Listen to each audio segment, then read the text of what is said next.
Money laundering is said to be the third largest business in the world. It was estimated that, in 1996, between $590 billion and $1.50 trillion of funds USD were laundered annually. The International Monetary Fund estimates that laundered funds account for between 2 and 5% of the gross domestic product of the world. The true scale of the activity is not known and cannot be accurately measured, by virtue of the fact that no one can estimate the amount of money generated illegally. However, it is certain that money laundering is increasing, not just as a result of an ever-increasing amount of criminal activity, but because the internet and electronic banking have provided a more sophisticated and circuit background use means to convert laundered funds into legal tender and assets. There is widespread knowledge of money laundering occurring throughout the financial services industry, including banking, securities, money service businesses, and life insurance. But the activity is far more pervasive than in financial services. Money laundering has an impact on the global economy through many sectors of business activity, including the travel industry, automobile retailers, boat and yacht retailers, dealers in luxury goods, art and antiques, and the real estate industry. In Canada and in the United States, legislation addresses money laundering and terrorist activities jointly. In this book, the focus will be on money laundering activities, since it is frequently money laundering that provides terrorists with the funding to undertake terrorist attacks. Money laundering can also be defined in different ways. It can mean the actual process of moving the proceeds of crime into the financial system, or, more broadly, as almost any use of criminal profits. The actual transactions used to legalize the proceeds of crime are both legal and commonplace. They include making bank deposits, wiring funds, and exchanging currency. There are 4 classes of a money launderer: the criminal whose activity produces the illegally obtained funds, those who assist in the legitimization of the money, those who enjoy assets derived from the proceeds of crime, and those who help to create the money laundering schemes.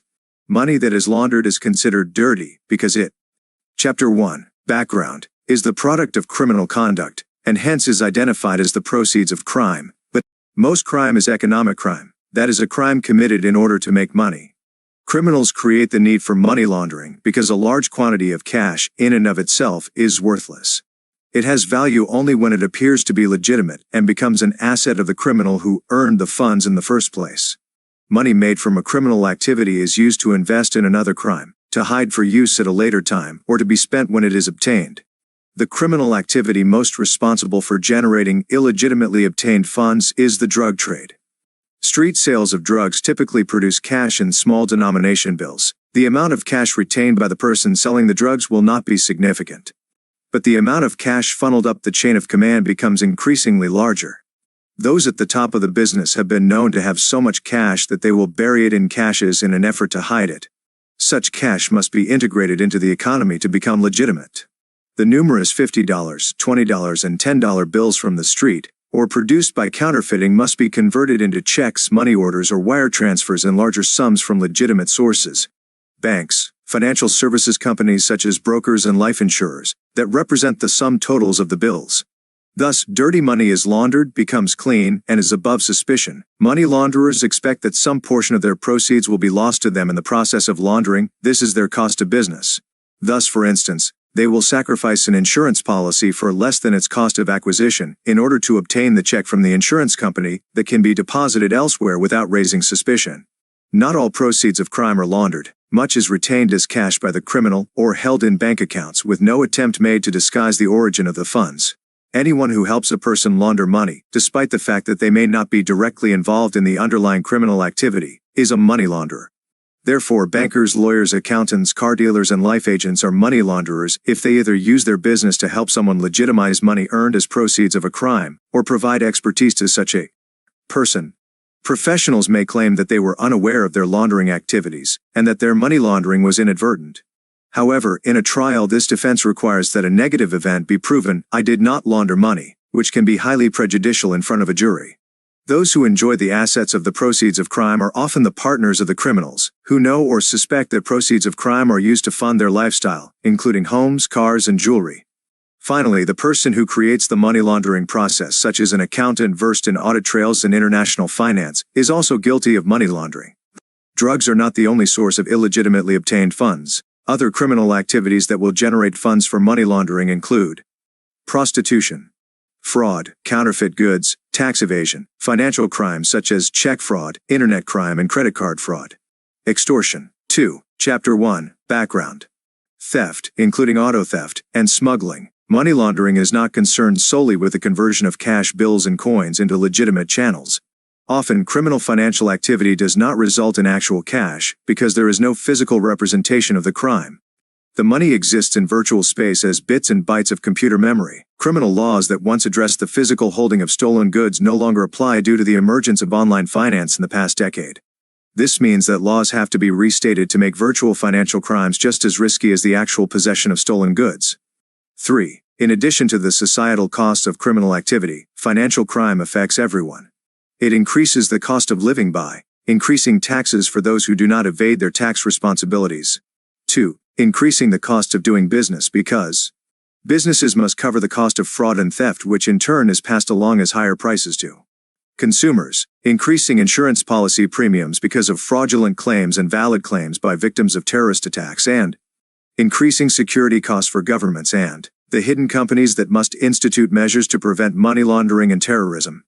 These costs are also passed along to citizens and consumers in the form of costs of taxes, e.g., the airport security tax, and higher costs for goods and services. Honest businesses are impeded because they cannot compete fairly against those that derive some of their income from money laundering. Further, the risk of shopping in person or on the internet laundering is increased. A shopper may be unknowingly buying from a vendor engaged in criminal activity via credit card, bank card, or check fraud. Money that has inadvertently been paid to criminals may be used for trading in arms, nuclear weapons, human organs, or people, in addition to funding crimes of terrorism. Efforts to stop money laundering are hampered by the fact that money laundering appears to be a victimless crime. However, every robbery or theft is one link in the money laundering chain. These assets that were legitimately owned become money in the hands of criminals. There is a general lack of understanding about money laundering, its costs, and its consequences that has made it a difficult problem to address. Evidence supports the existence of money laundering as far back as 2000s BC in China, when merchants hid their wealth from the rulers of the day. As with today's money launderers, they would move around and invest their wealth to disguise its origins. 3. Money laundering was traditionally used by those who wanted to hide their wealth to avoid taxation and, in tyrannical regimes, to prevent seizure by those without a claim to the funds. Gold has always been a popular means of holding wealth. Diamonds are also favored. To this day, both products are used in money laundering. It is believed that the term money laundering was coined during Prohibition in the United States, when large amounts of cash were circulating among criminals as a result of the illegal sale of liquor. Similar to now, the money had to be integrated into the legitimate economy, and one way of doing so was through the purchase of boozy nesses operating on a cash basis. Since laundries fit that and cultural description, it is rumored that this is how money came to be described as laundered. It is also believed that slot machines were invented as a prospective way to legitimize coins. Tax evasion is a driving force of the underground economy, of which money laundering is one aspect. The underground economy in Canada was strengthened by the implementation of the Canadian Goods and Services Tax, GST, and the Harmonized Sales Tax, HST. The GST/HST has increased the number of tax evaders who pay for services in cash, and thereby do not pay GST/HST, and hence avoid tax liability. Anti-money laundering legislation has existed in many countries since the 1970s. However, it was widely ignored until the scope of money laundering had become so pervasive in the 1990s that action was needed and subsequently taken to combat the problem. The events of September 11, 2001 revitalized global efforts to try and stop money laundering, since laundered money has been widely used to fund terrorist activities. Case study: Bank of Commerce and Credit International, BCCI. The Bank of Commerce and Credit International, BCCI, also known as the Bank of Crooks and Criminals International, operated in 62 countries before regulators stepped in to close down all operations in June 1991. Chapter 3: The Historical and Cultural Perspective. In its time, BCCI was described as the most pervasive money laundering operation and financial supermarket ever created for the likes of Ferdinand Marcos, Saddam Hussein, and the Colombian drug lords. Time magazine, July 29, 1991. BCCI was founded in 1972 and capitalized with $2.50 million. When it was folded, its assets stood at $23 billion, the bulk of which were unaccounted for and never found. Headquartered in London, UK, and with prominent international connections to individuals such as George H.W. Bush, Jesse Jackson, and Manuel Noriega, BCCI's criminal activity constituted an accounting and legal nightmare. Investigation of the company has proven it was designed to obfuscate the audit trail by operating from a multiplicity of locations through a layered corporate structure, front companies, and front men, by falsifying information from the top down, and by a pervasive disregard for the national laws of each country in which it operated. BCCI was not just suited to money laundering practices, it actually sought out illegitimately obtained funds in its bid to build its asset base. In 1988, BCCI was indicted on charges of laundering drug money in Florida and found guilty in 1990. BCCI's money laundering expertise was based on the bank having an international presence, sophistication with wire transfers, branches in parts of the world where illegitimately obtained funds originates, and flows into, and systems that permitted the quick retrieval of funds. Since the closing of the bank in 1991, this expertise has found its way into numerous financial institutions around the world through the people who were not indicted. BCCI's money laundering was based on a corporate strategy of increasing deposits generated by the proceeds of drug sales and providing a full array of banking services to those customers by disregarding currency regulations, tax laws, and anti-drug laws. Their methods included using certificates of deposits held at foreign branches to offset cash deposits made in the United States, crediting counterbalancing loan proceeds to foreign bank accounts designated by drug traffickers, and using false names, codes, and counter-surveillance techniques against law enforcement. The BCCI case illustrates the need for vigilance regardless of the apparent credibility of an organization, and of the people including senior officers within that organization. It also shows that wire transfers coming from countries in which criminal activity is prevalent should be suspect. 8.4. Stages of money laundering. It takes 3 stages of money laundering to satisfy the objectives of the money launderers. Placement objectives: how money is laundered. To disguise the origins deposited into of the illegitimately accounts at financial obtained funds institutions, sometimes to avoid detection with staff complicity, mixed with funds earned legally. Exported. Used to buy high-value goods, property, or business assets. Layering objectives: how money is laundered. To disguise the origins wire transfers of the illegitimately cash deposited in obtained funds foreign banks, or to maintain control of financial institutions the funds the sale of goods. To move the funds acquired during where they will attract placement less attention. To conceal the audit trail. Integration objectives: how money is laundered. To make the money false loan payments appear legitimate forged invoices. To commingle legitimate income from property with illegitimate funds or assets appears clean. Placement. Disguising the origins of the illegitimately obtained funds is accomplished through the processes of placement and layering.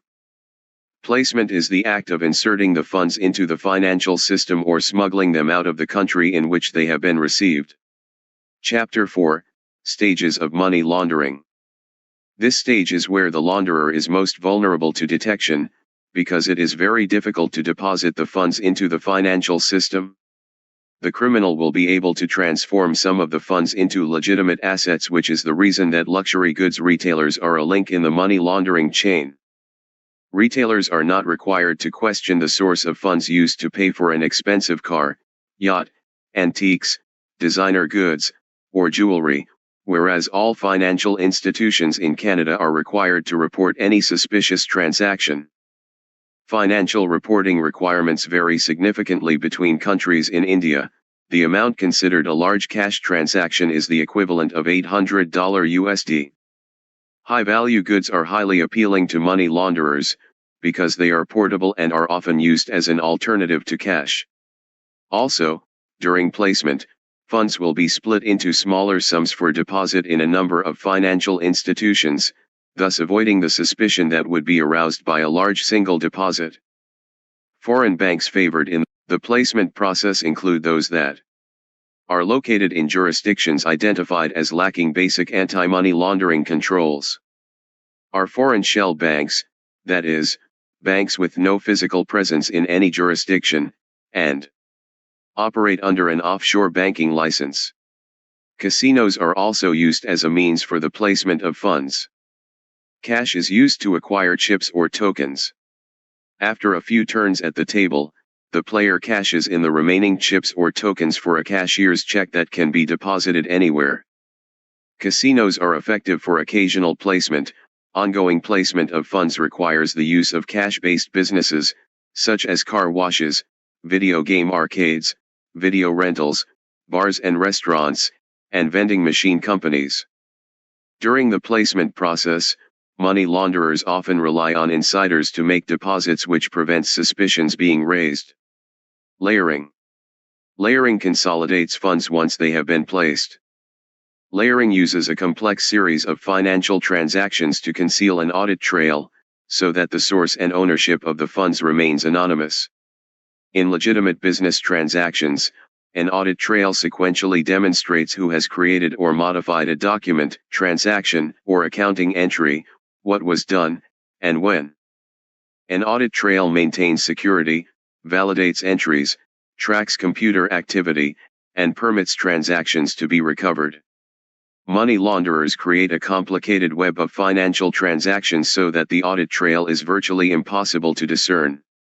Money launderers also rely on bank and corporate secrecy and solicitor-client privilege for protection. Typically, money is moved in and out of the offshore bank accounts of bearer shell companies through electronic funds transfer.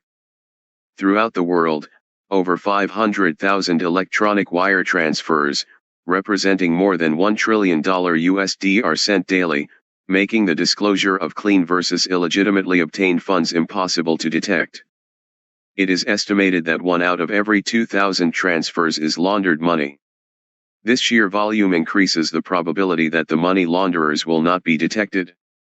Money launderers also perform complex transactions with stock, commodity, or futures brokers. 10 Chapter 4, Stages of Money Laundering. Integration. Legitimizing the funds is part of the money laundering process, and is called integration. The money launderers establish companies in countries in which their secrecy is protected, or they buy banks. The banks they buy are not necessarily in countries that are tax havens, or in those with lax tax laws. Even countries such as the United States have banks owned by people for the purpose of money laundering. If laundered funds can be commingled with legitimate funds, it is almost impossible to trace their origin. When that is done, the funds can be deposited into financial institutions, from which checks can be written without questions being asked. Money laundering succeeds when legal transactions are mimicked using laundered funds, and thus the legal transaction and the illegal transaction appear identical. Tax havens of the world. Tax havens are a perfect place to launder money due to the minimal controls imposed by their governments on their financial services industry. Their bank secrecy laws mean that requests for financial information from governments abroad are often rejected. When information on a company is revealed, it is typically found that the company has been set up and registered without disclosing shareholders, directors, or owners. Tax havens also do not normally tax interest on the bank accounts of non-residents. Account holders have the responsibility to declare interest earned in these accounts for tax purposes in the country of which they are residents. Tax evasion may or may not be considered a money laundering offense within a jurisdiction. Terrorist financing and money laundering are the byproducts of undeclared offshore wealth. According to Statistics Canada, as of 2016, Canadians declared $199 billion in offshore tax haven investments around the world. Note that this figure is only a small fraction of undeclared Canadian offshore wealth and costs taxpayers an estimated $6 to $7.8 billion a year. 1. For example, in the island of Nauru in the South Pacific, a person can set up his or her own bank, not bank account, with as little as $25,000 USD. 400 banks in Nauru operate from one mailbox. In 1998, it was estimated $70 billion USD was moved into Nauru. In 2003, the U.S. Treasury issued a notice of proposed rulemaking requiring all U.S. financial institutions to terminate correspondent accounts with banks from Nauru. However, the subsequent introduction of AML, anti-money laundering, legislation and its reduction of offshore companies from more than 2,000 to 66, in 2005, meant that it was no longer considered non-cooperative by the Financial Action Task Force.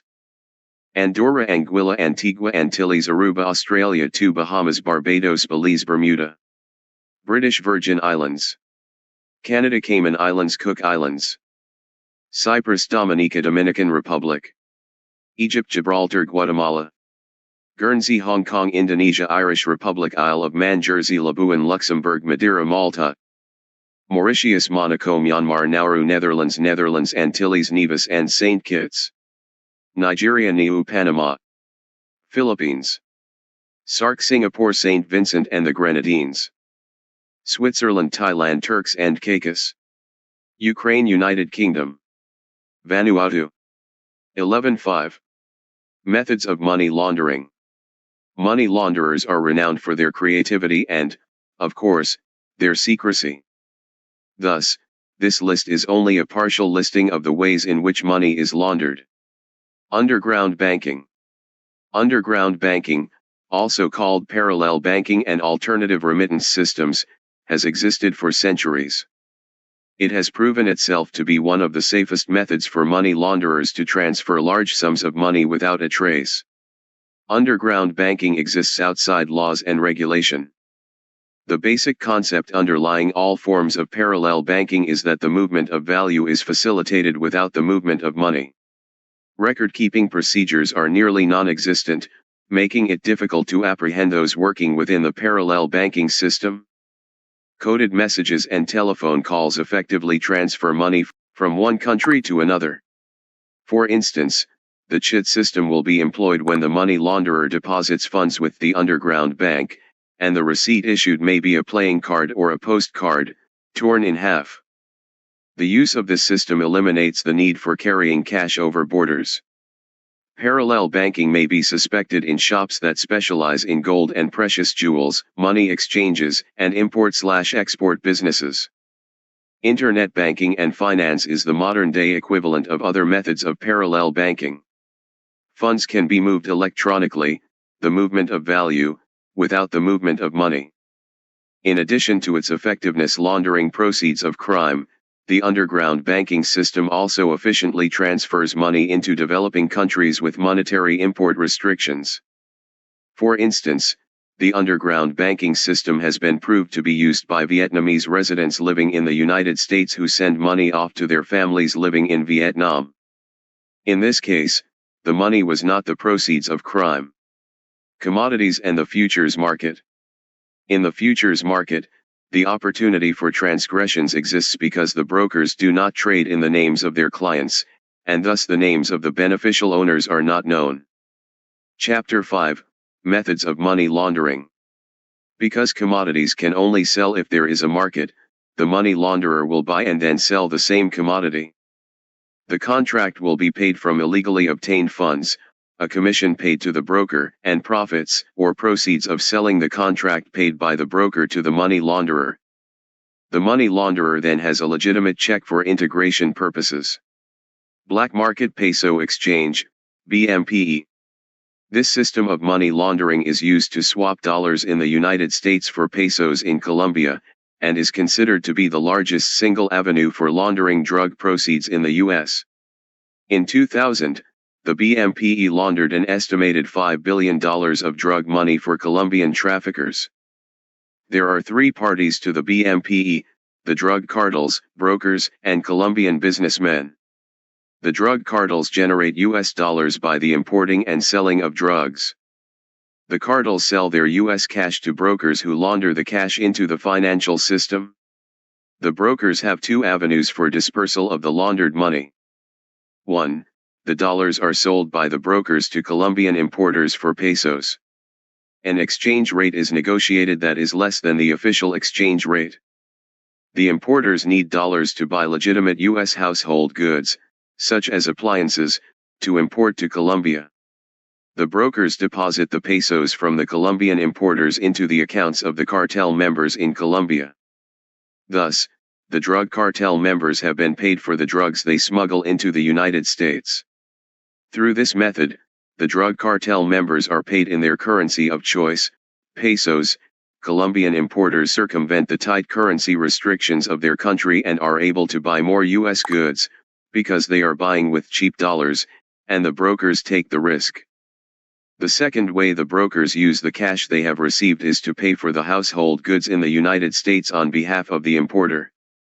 The importers deposit pesos into the Colombian accounts of the drug cartel members or the brokers. Well-known companies, such as General Electric, Whirlpool, Philip Morris, and Intel have been unwittingly implicated in the black market peso exchange. Structuring of funds, smurfing. Structuring of funds occurs when a series of deposits is made that is just under the amount that must be reported to authorities as a suspicious transaction. In Canada, this amount is $10,000 or more. The deposits may be made by third parties, scattered widely over a geographic area, to a single consolidation account.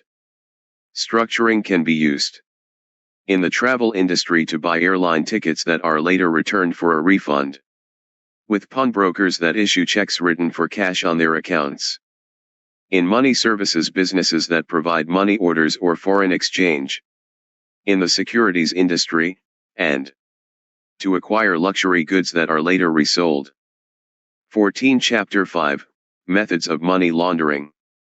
Nominees. Nominees are friends, family, or business associates of the criminals who are used as third parties to deposit funds.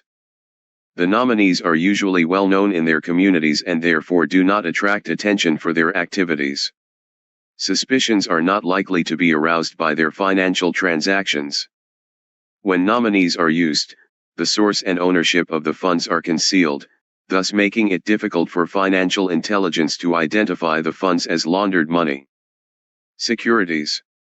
Securities are popular with money launderers since once they have been successful in placing the funds in the system, pursuant checks or wire transfers appear clean.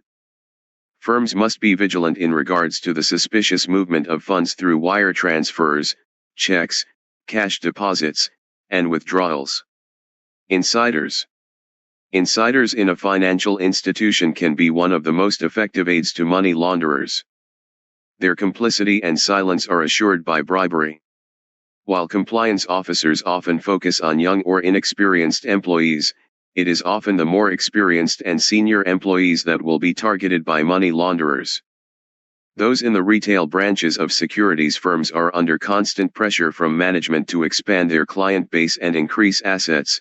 Unfortunately, laundering money fulfills these requirements too easily. Credit, charge, and debit cards. Credit, charge, and debit cards can be misused by money launderers on both an institutional basis and a personal basis. Institutional use. If a foreign bank that lacks anti-money laundering controls issues a credit card that can be used in other countries, the risk exists that illicit funds located in the foreign bank may be accessed by account holders using that credit card to obtain cash advances, or if it is a dual card, they may use the card as a debit card. A primary concern by those who monitor the institutions that issue credit cards is that it is not clear that money laundering can be easily identified with the current technology that evaluates transactions passing through the operator's system. Thus, the operator of the credit card system within each country must conduct sufficient due diligence on the banks issuing the credit cards to ensure the bank has anti-money laundering procedures in place. Personal use. Credit cards are effective in the placement stage of the money laundering process. Cash advances from credit cards can be used to purchase a cashier's check or to wire funds. Cash payments are made on the outstanding balance of the credit card. 15 Chapter 5, Methods of Money Laundering. Real estate. The real estate industry has traditionally been vulnerable to money laundering at all three stages of the money laundering process. Placement, property is acquired for cash. Layering, multiple properties may be resold or exchanged, thus making the original property and its funding difficult to detect, and integration, when the property is sold to a legitimate customer whose financial institution gives the launderer a check, creating the proceeds of a legitimate transaction. Evidence of possible money laundering will include a buyer who knows little about the property being acquired, a property being acquired in the name of a third person, a property that is bought and sold again quickly, or a customer who buys multiple properties at one time. Life insurance. The widespread use of life insurance products for money laundering has come to light only since 2002, when Operation Capstone revealed a scheme that involved the United States, the Isle of Man, Panama, and Colombia. It is believed that as much as US $80 million has been laundered via this means. Colombian drug cartels purchased investment-grade life insurance policies, i.e., policies with a cash surrender value, in the United States, the Isle of Man, and other locations through a small number of insurance brokers. The policies named cartel members as beneficiaries. The policies were prepaid with millions of dollars sent in the form of checks and wire transfers to the brokers by third parties using illegitimate funds. The policies were then surrendered for their cash value after short periods of time, and, despite the penalties involved for early surrender, the beneficiaries would receive a check or wire transfer from the insurer. Thus, the illegally obtained funds were laundered and the check or wire transfer appeared legitimate. New legislation in the United States is being directed to the life insurance industry. Only policies with a cash value, such as universal life and individual variable investment contracts, segregated funds, and annuities pose an opportunity for money laundering. Term policies and health policies have no relevance. When investment policies are overfunded, they are particularly indicative of money laundering activity. Life insurance policies can also be useful for the purpose of loan fraud. A borrower pledges a policy as loan security and he or she then cashes out the policy and defaults on the loan. Gambling. Cash is used to buy gambling chips, which, after just a few bets, are then redeemed for a casino check. The check can be legitimately deposited into the banking system. Currency smuggling. Currency is exported from a country via mail, courier, and body packing to a country with banking secrecy laws. It is then deposited to an account and legitimized. 16 Chapter 5, Methods of Money Laundering. Exchange transactions. Illegitimately obtained funds are exchanged for foreign currency that can then be transferred to accounts anywhere within the world. Large cash purchases. Large, high-ticket items such as jewelry, art, and expensive cars or boats are bought with cash and are then resold. Even though a loss is incurred by the vendor, the money has been turned into a legitimate source of funds. 17 The financial services industry depends on the perception that it operates in a framework of high legal, professional, and ethical standards. If an institution turns a blind eye to suspicious activities, or its employees or directors have been bribed, that institution becomes a money launderer. The institution will not only face regulatory action and loss of its customers and reputation but, by association, all companies within the industry become tarnished. Thus, there are three risks assumed by an institution that launders money.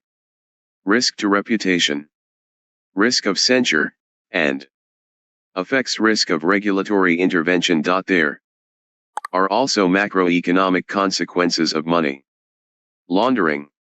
Those cited by the International Monetary Money Fund include inexplicable changes in money demand, laundering risks to bank security statuses, contamination of legal financial transactions, increased volatility of international capital flows and exchange rates due to unanticipated cross-border asset transfers, and A dampening effect on foreign direct investment when a country is perceived to be controlled or influenced by organized crime.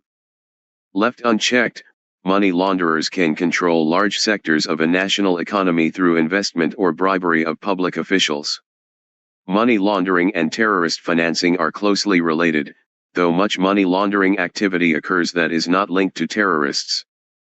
Suppression of terrorist financing requires the coordination of diplomatic, law enforcement, intelligence, regulatory, and policy measures on an international scale. How funds are raised. Terrorists often operate under a cloak of legitimacy.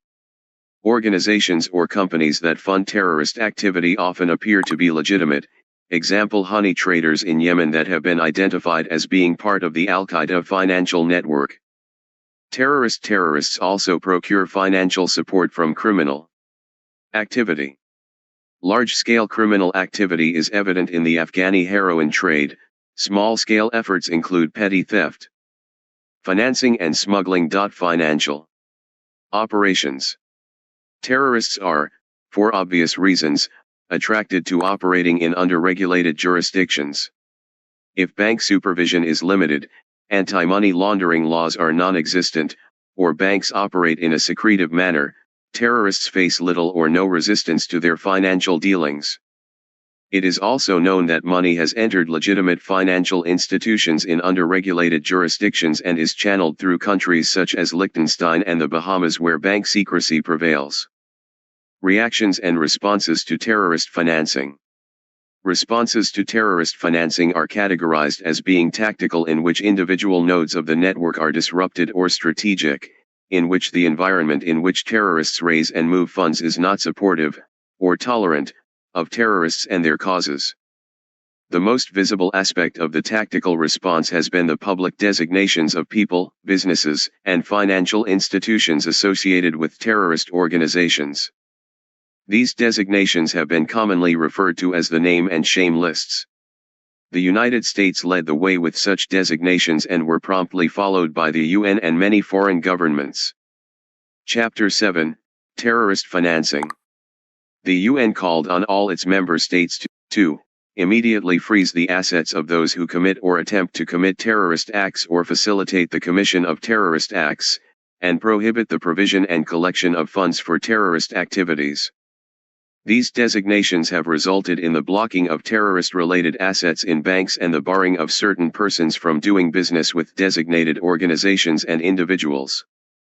Canadian measures, introduced in October 2001, further the UN resolution, and include a listing provision, in which the list now published by the Office of the Superintendent of Financial Institutions identifies any person or organization that has committed, attempted to commit, or participated in a terrorist act or facilitated the commission of a terrorist act. Freezing of assets, so that no person in Canada or Canadian outside Canada will be permitted to knowingly deal directly or indirectly with any asset owned or controlled by a listed person. Prohibition of terrorist financing, so that funds cannot be collected for or provided to listed persons. A new reporting requirement, detailed later in this document, and new compliance by financial institutions to determine if they have assets that belong to a listed person. Federally regulated institutions report to OSFI and provincially regulated institutions report to their provincial regulator or supervisor.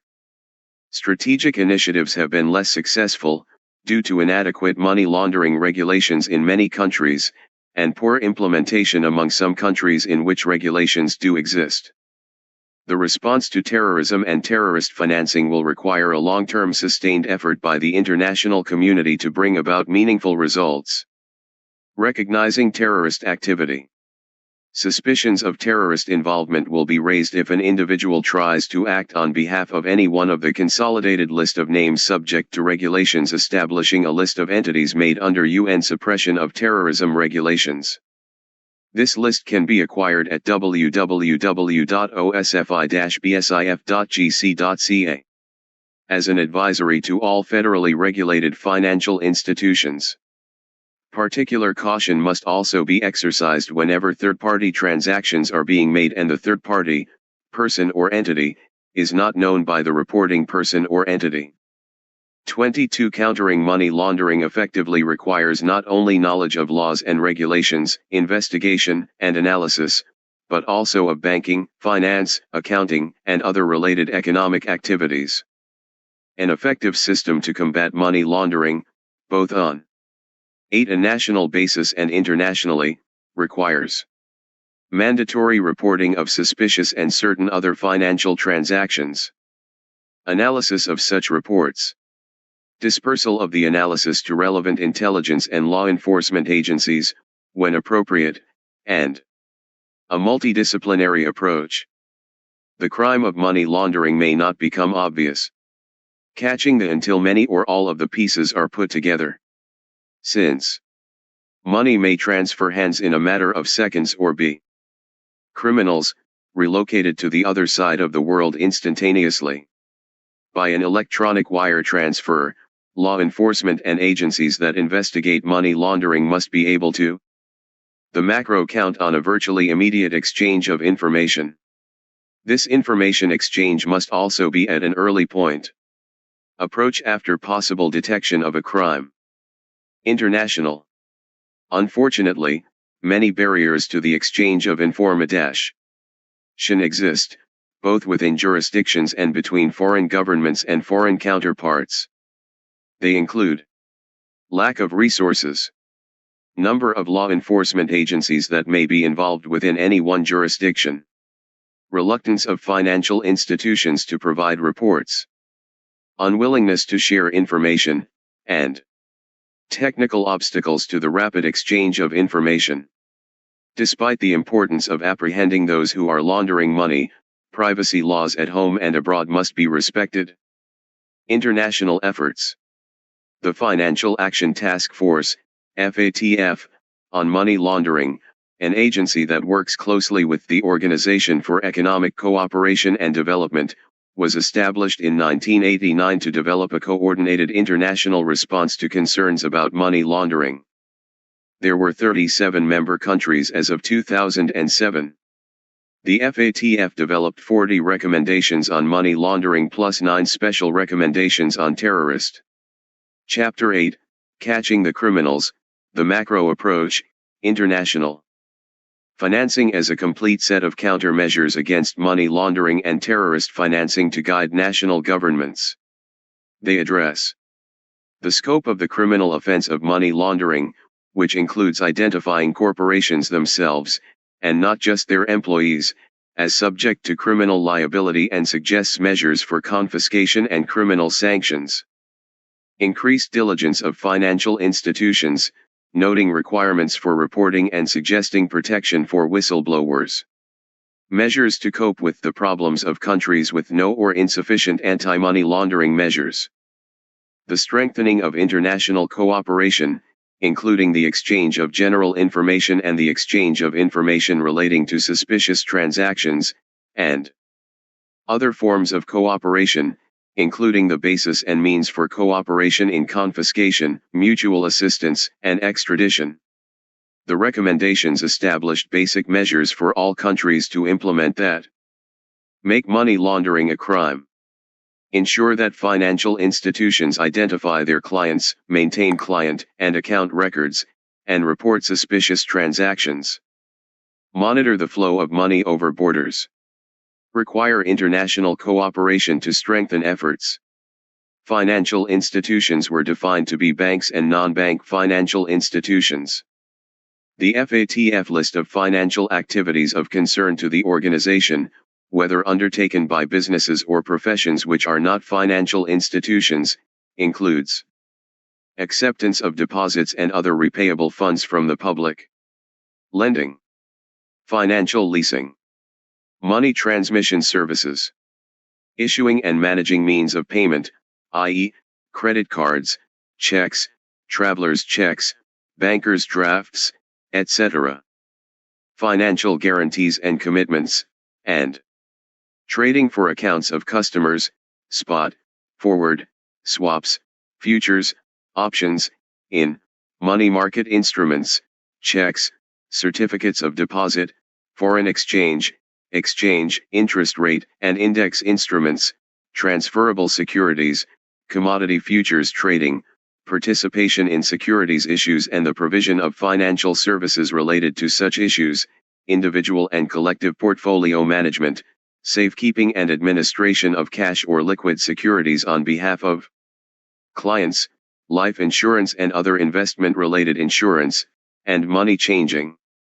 Implementation of effective anti-money laundering controls requires international and domestic financial intelligence.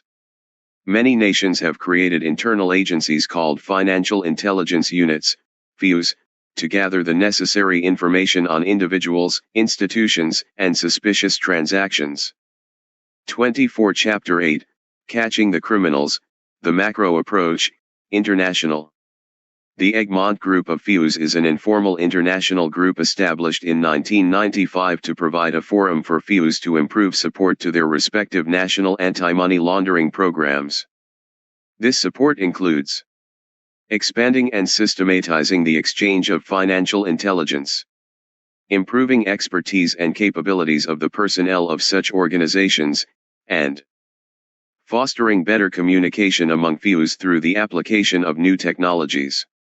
As of 2015, there were 154 financial intelligence units, FIUs, of the Egmont Group, including Canada, FINTRAC, and even many nations deemed to be tax havens and possible prime targets for money launderers such as the Bahamas, Cayman Islands, Colombia, Liechtenstein, and Vanuatu. There are also a number of United Nations conventions and geographically based initiatives from Europe, the Caribbean, and Asia Pacific that address anti-money laundering concerns. In 2008, the headquarters of the Secretariat of the Egmont Group opened in Toronto. In 2014, Canada approved the world's first national law that brings digital currencies, such as bitcoins, under anti-money laundering legislation. Money servicing businesses, MSBs, that deal in digital currencies will be subject to the record-keeping, verification procedures, suspicious transaction reporting and registration requirements under the Proceeds of Crime, Money Laundering, and Terrorist Financing Act, MELFA, as other MSBs. Digital currency MSBs will be required to register with FINTRAC and need to implement the complete anti-money laundering compliance regime.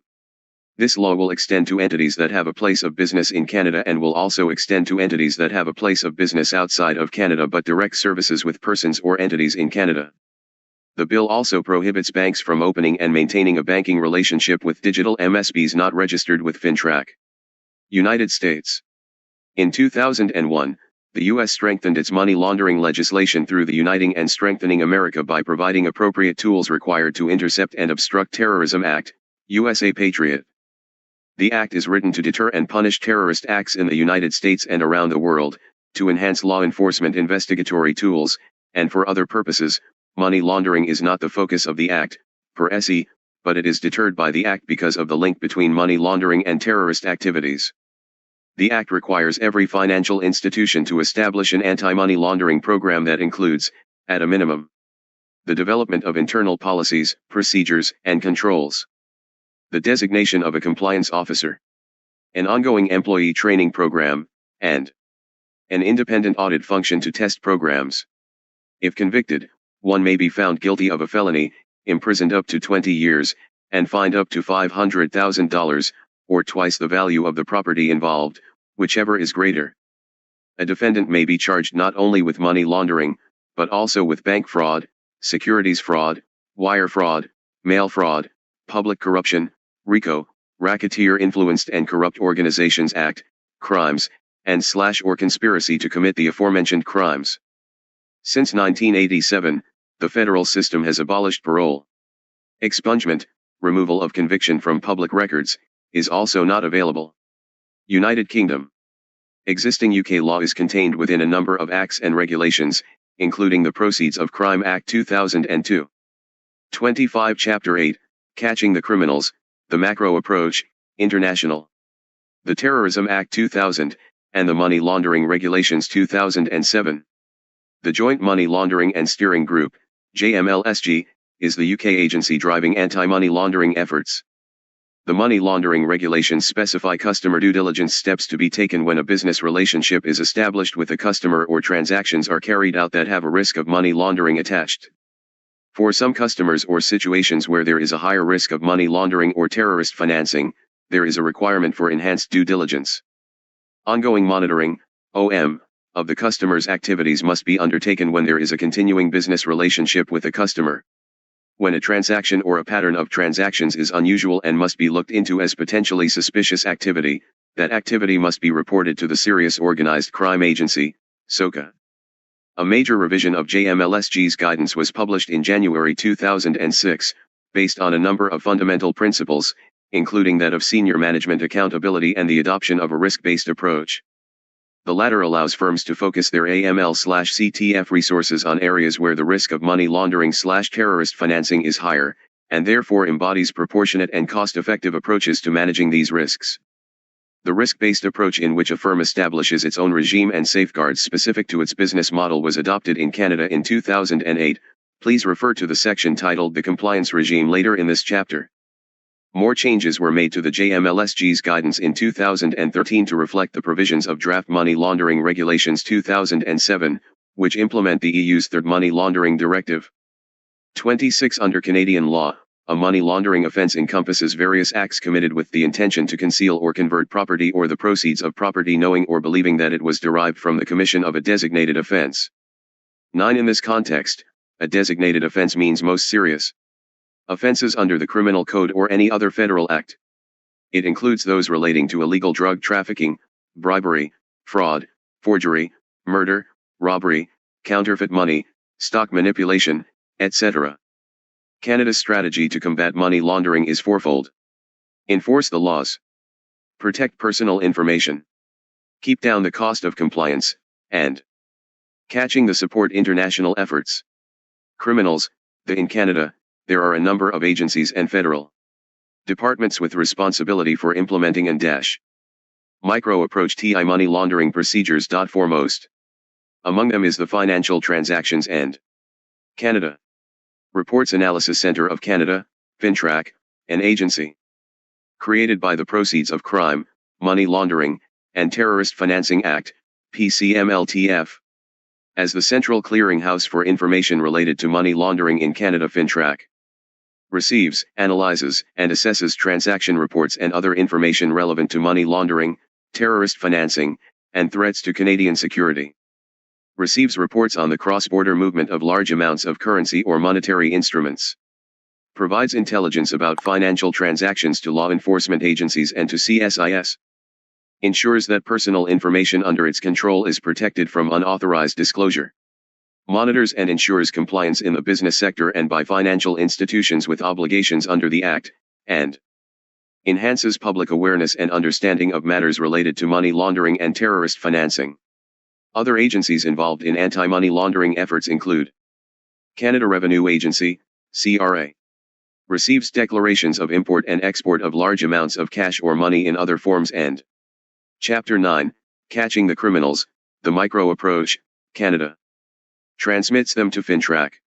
Enforces reporting when large amounts of money are taken across borders, and investigates the evasion of taxes or duties related to money laundering or terrorist activities.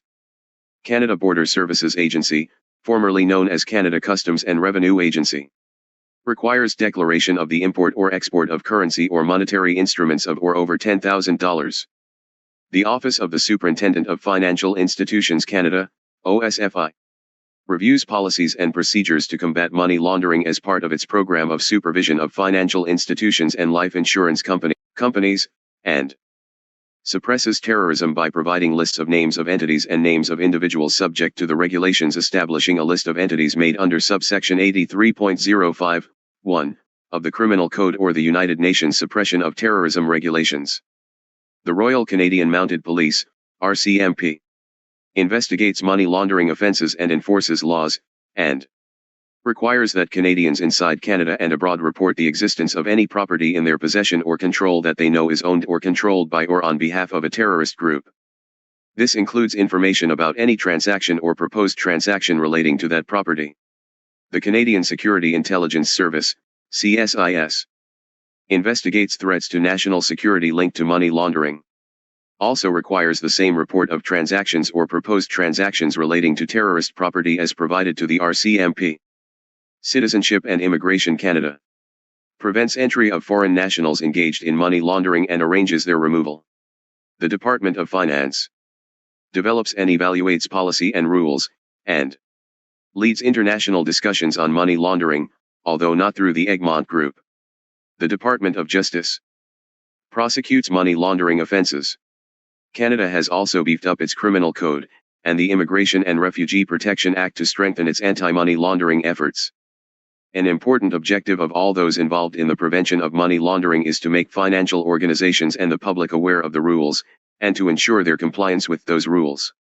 The core of Canada's anti-money laundering efforts is the Proceeds of Crime, Money Laundering, and Terrorist Financing Act, (MELFA). The objectives of the Act are to detect and deter money laundering, to detect and deter the financing of terrorist activities, to investigate and prosecute money laundering and terrorist activity financing offenses. The MELFA applies to almost 180,000 entities in Canada, including accountants and accounting firms. 28 Chapter 9, Catching the Criminals, The Micro Approach, Canada. Agents of the Crown for money orders. Banks. Caisses populaires. Canada Post. Casinos, some charity exemptions. Co-op credit societies. Credit unions. Dealers in precious metals and stones. Foreign exchange dealers. Government-owned deposit-taking institutions. Investment counselors. Life brokers and agents. Life insurers. Money services businesses. Portfolio managers. Public notaries and notary corporations in British Columbia, December 30, 2008. Real estate brokers or sales representatives. Real estate developers. Securities dealers, and employees of all these entities. Legislated requirements. To meet the objectives of the Act, persons or entities covered by the Act must meet FINTRAC requirements for reporting, ascertaining identity, record-keeping, and a compliance regime. Lawyers have been exempted from the requirement to report suspicious and large cash transactions and to implement a compliance regime based on the infringement that such requirements bring to the client-solicitor relationship. This places lawyers outside anti-money laundering efforts, a situation that duplicates the position of lawyers in the United States. This course will focus on the requirements for financial entities, life insurers, and securities dealers. Financial entities include banks, savings and credit unions, caisses populaires, cooperative credit societies, trust and loan companies, and agents of the Crown that accept deposit liabilities. Life insurers include life insurance companies, brokers, or independent agents. Career agents, employees of insurers, are exempt from all requirements, except that they are responsible for reports of suspicious transactions and terrorist property. Reinsurers are exempt from reporting, client identification, and record-keeping requirements. A securities dealer is defined as an individual or entity that is authorized under provincial legislation to deal in securities or other financial instruments or to provide portfolio management or investment advisory services. 29 Chapter 9, Catching the Criminals, The Micro Approach, Canada. The definition of securities dealer was amended in June 2016 to clarify that any broker employed by a securities dealer is not considered a reporting entity. Reporting. Reports are required from financial entities, insurers, and securities dealers for large cash transactions, LCTs, suspicious transactions, and terrorist property. In addition, financial entities alone must also report electronic funds transfers, large cash transactions, LCTs. A large cash transaction report must be filed when an amount of 10,000 Canadian dollars or more is received in cash in a single transaction, or when two or more transactions that total $10,000 in cash are made within 24 hours of each other, by or on behalf of the same individual or entity. This report must be filed by an individual with knowledge of such a transaction and if an employee or senior official has such knowledge. Cash means currency, either Canadian or foreign. It does not cover checks, money orders, or other money instruments. Foreign currency must be the equivalent of 10,000 Canadian dollars. The exchange rate to be used is the latest rate provided by the Bank of Canada at the time of the transaction. This rate can be found at www.bankofcanada.ca/rate/exchange. If a large cash transaction results in an electronic funds transfer, then an electronic funds transfer report is required in addition to the large cash transaction report by a financial entity. If there is a suspicion that the cash may be laundered money, then a suspicious transaction report is required in addition to the large cash transaction report. If a transaction involves property owned or controlled by a terrorist or a terrorist group, it must be frozen, the transaction cannot be completed, and a terrorism property report must be filed. A consolidated anti-terrorism list for use by anyone in Canada and by Canadians outside Canada is published and maintained by the Office of the Superintendent of Financial Institutions, OSFI. See terrorism financing on OSFI's website, http://www.osfi-bsif.gc.ca. If you determine that you are in control or possession of property that is owned by or on behalf of anyone on this list, you must report its existence, as well as any transactions or proposed transactions related to the property, to the Royal Canadian Mounted Police and the Canadian Security Intelligence Service. The large cash transaction report must be filed with FINTRAC within 15 calendar days of the transaction. It is the responsibility of the employer of a reporting person or entity to file the report on behalf of employees and company agents. A life insurance broker or independent agent is responsible for his or her own filings. A report is not required when funds have been received from a financial entity, a government department or crown agency, an incorporated municipal body, or a hospital. An LCT report also is not required for the operations of foreign subsidiaries or foreign branches of Canadian financial entities, life insurers, or securities dealers. Finally, some exemptions apply when an employee is depositing cash to his or her employer's business account. Financial entities may be able to choose an alternative to large cash transaction reports for some corporate clients. More details on this can be acquired from FINTRAC. 30 Chapter 9, Catching the Criminals, the Micro Approach, Canada. The large cash transaction report can be submitted electronically or in paper. All reports must be filed electronically if the technical capability to do so exists. Electronic reporting can be done on FINTRAC's website, F2R, and by batch file transfer. To access F2R, an entity must be enrolled for electronic reporting with FINTRAC. F2R provides the large cash transaction report with instructions for completion. Batch file transfer requires a public key infrastructure certificate and software from FINTRAC. There are 7 parts to the large cash transaction report, some parts are completed only if applicable. To file a paper report, you can print a form from http://www.fintrac-canafe.gc.ca/reporting-declaration/form.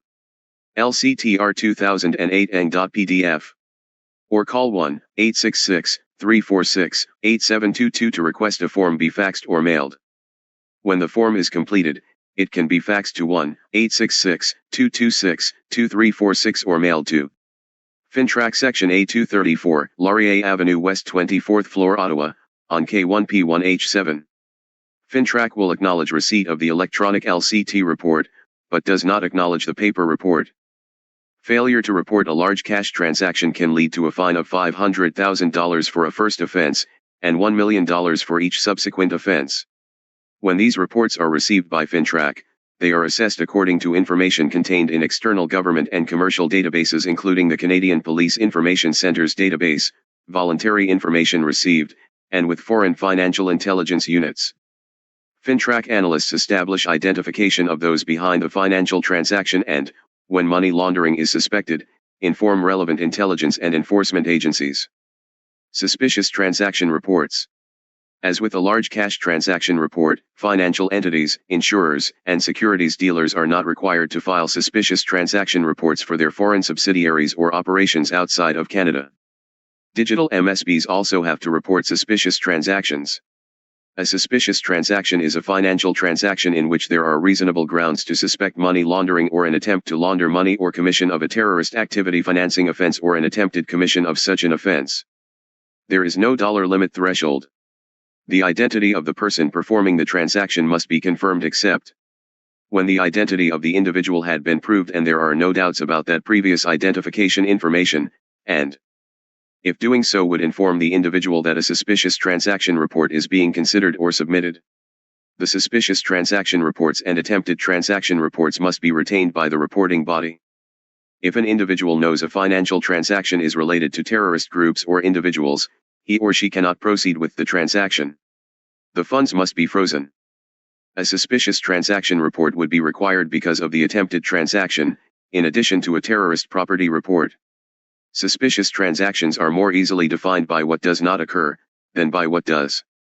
If a transaction does not fall within normal business practice, or does not feel right, because it gives rises to feelings of discomfort, apprehension, or mistrust, then the transaction becomes suspicious.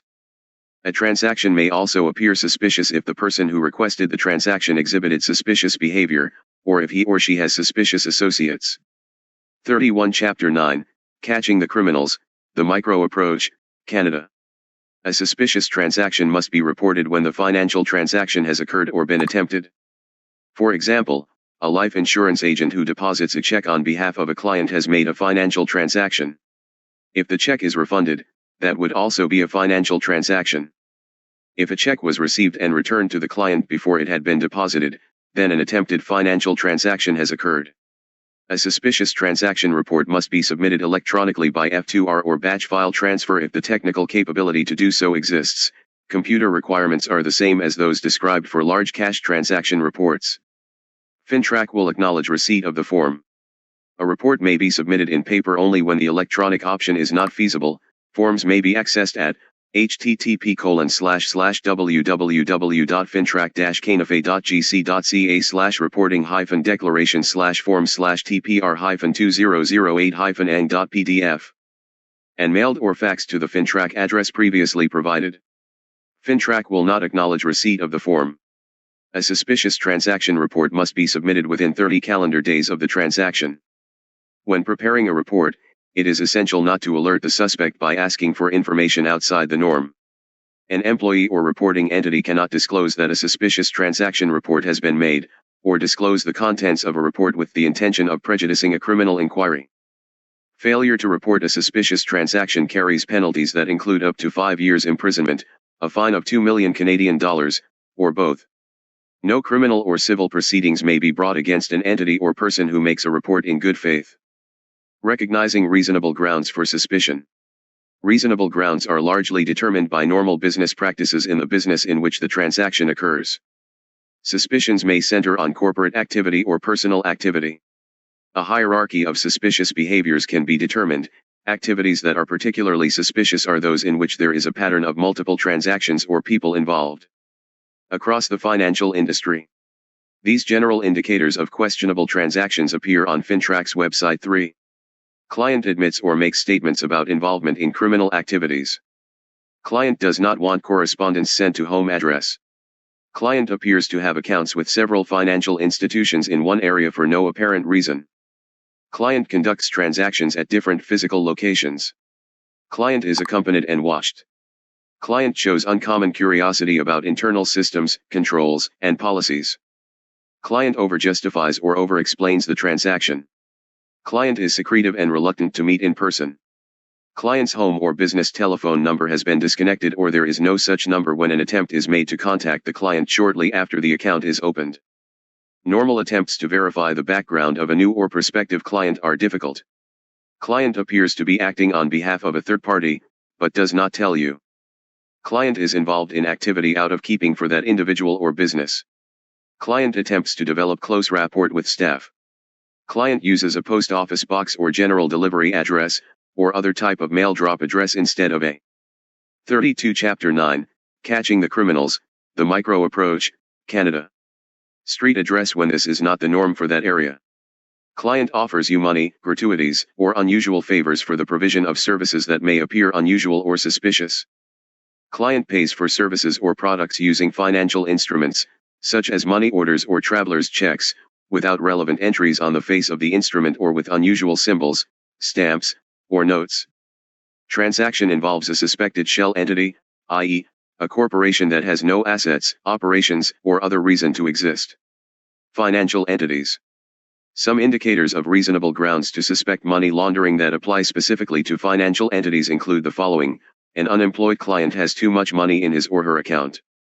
Client has numerous accounts, and deposits enough cash into each that, collectively, they contain a large sum. A third party or parties is/are involved with the account, either through a large check endorsed by a third party, or through deposits made by third parties to the account or credit card of the account holder. Numerous small deposits are made by third parties. Frequent currency exchange occurs. There is frequent use of safety deposit boxes and visit to the safety deposit box immediately preceding deposits to the account. There are unexplained transactions between personal and business accounts. More indicators can be read on FINTRAC's website, Guideline 2. Insurers. Some indicators of reasonable grounds to suspect money laundering that apply specifically to insurers include the following. A premium payment is received from a third-party account. A policy is cancelled within the rescission period. The duration of the contract is less than 3 years, and the client is more interested in the cancellation/surrender of the policy than its performance. More indicators can be read on FINTRAC's website, Guideline 2. Securities firms. Some indicators of reasonable grounds to suspect money laundering that apply specifically to securities firms include the following. The client makes settlements with cash.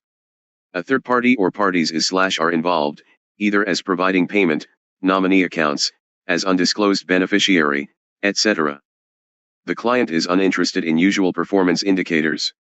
The client uses traveler's checks, cashier's checks, money orders, or bank drafts in amounts just under 10,000 Canadian dollars, and funds are held in the account at the broker without being traded when this is not usual for the client. More indicators can be read on FINTRAC's website, Guideline 2. 33 Chapter 9, Catching the Criminals, The Micro Approach, Canada. Terrorist Property Reports. A person or entity must submit a terrorist property report to FINTRAC if the person or entity possesses or controls property on behalf of a terrorist or terrorist group. Digital MSBs have to report any terrorist property in their control. Terrorist property must be immediately frozen. A person or entity that suspects that he or she or the entity possesses or controls property on behalf of a terrorist or terrorist group must also submit a suspicious transaction report to FINTRAC. Property includes any deed or instrument giving title or right to property, including cash, insurance policies, securities, or real estate, money, and goods. A terrorist or terrorist group is defined as anyone who plans, facilitates, or carries out terrorist activity. Even if you are not required to report by the Act, the Criminal Code requires you to report to the RCMP or CSIS if you have property, or information about property, that is within your possession or control that is owned by or controlled by or on behalf of a terrorist or terrorist group. Fax numbers to which a report can be sent are, RCMP, 613-993-9474 CSIS, 613-231-0266. FINTRAC can accept a terrorist property report only via hard copy, on paper. The form can be obtained from http://www.fintrac-canafe.gc.ca/reporting-declaration/form/tpr-2008-ang.pdf or by calling 1-800-346-8722. The form may be submitted by fax to 1-866-226-2346 or to FINTRAC Section A234, Laurier Avenue West 24th floor Ottawa, on K1P1H7. There will be no acknowledgement of a report submitted. Detailed information will be required in a report, including but not limited to the reason for filing the report, including how the reporter came to know that the property is terrorist property. Information about the property, including its value and a description. Account information if an account is involved. Information about any transaction or proposed transaction. Information about how the transaction was completed or proposed to be completed. Information about the individual who conducted the transaction or who proposed to conduct the transaction, and information on any third party involved or proposed for involvement in the transaction. Electronic Fund Transfer Reports, EFTs. The EFT report is required of financial entities, not insurers, nor securities dealers. An EFT is the transmission of instructions for a transfer of funds through any electronic, magnetic, or optical device, telephone instrument, or computer. 34 Chapter 9, Catching the Criminals, The Micro Approach, Canada. If an EFT is initiated in cash in an amount of 10,000 Canadian dollars or more, a large cash transaction report is required, in addition to the EFT report. If an EFT gives cause for suspicion, a suspicious transaction report is required, in addition to the EFT report, and if applicable, the large cash transaction report. There are 3 different types of EFT reports, depending on the nature of the transaction, outgoing, incoming, and SWIFT. Outgoing EFTs. When a client within Canada requests a single transfer of $10,000 or more outside Canada, or two or more transfers that total $10,000 or more within 24 consecutive hours by, or on behalf of, the same individual or entity, then an outgoing international non-SWIFT EFT report, EFTO, must be sent to FINTRAC. Digital MSBs will also be subject to the large transactions and electronic fund transfers requirements of PMELFO like other MSBs. The new law requires all MSBs to report incoming and outgoing electronic fund transfers of over $10,000 to the Canada Revenue Agency, CRA, in addition to reporting such transactions to FINTRAC. If another financial entity, money services business, or a foreign exchange dealer in Canada transfers the funds, after you have given them your client's name and address, you do not have to report the EFT. Incoming EFTs. When a client within Canada requests a single transfer of $10,000 or more outside Canada, or two or more transfers that total $10,000 or more within 24 consecutive hours by, or on behalf of, the same individual or entity, then an incoming international non-SWIFT EFT report, EFTI, must be made to FINTRAC.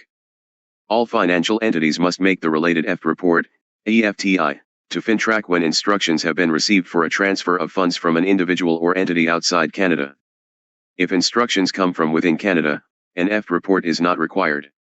The EFT reporting limit is $10,000, or, if foreign currency is being transferred, it must be an equivalent amount. The actual exchange rate used to process the transaction is the latest rate provided by the Bank of Canada at the time of the transaction. All EFT reports must be submitted electronically if the technical capability exists to do so. Computer requirements are the same as for large cash transaction reports. Paper EFT reports may be submitted, except for SWIFT transfers. The address information is the same as previously provided for large cash transaction reports. Electronic EFT reports will be acknowledged by FINTRAC, paper reports will not. Anyone who fails to report an EFT transaction is punishable by a fine of up to $500,000 for a first offense and $1 million for each subsequent offense. It is also an offense to tip off clients. SWIFT EFTs. SWIFT messages are sent by SWIFT members through the Society for Worldwide Interbank Financial Telecommunication. SWIFT is a cooperative owned by the international banking community for the transmission of financial messages.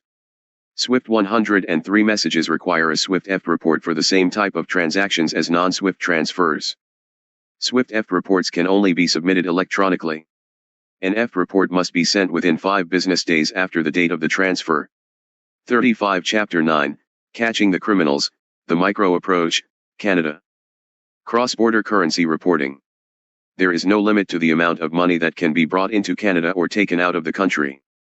However, persons and entities have to report all imports and exports of currency and monetary instruments equal to or greater than $10,000, or equivalent. These reports must be made in writing, signed, and given to a Canadian Border Services Agency officer.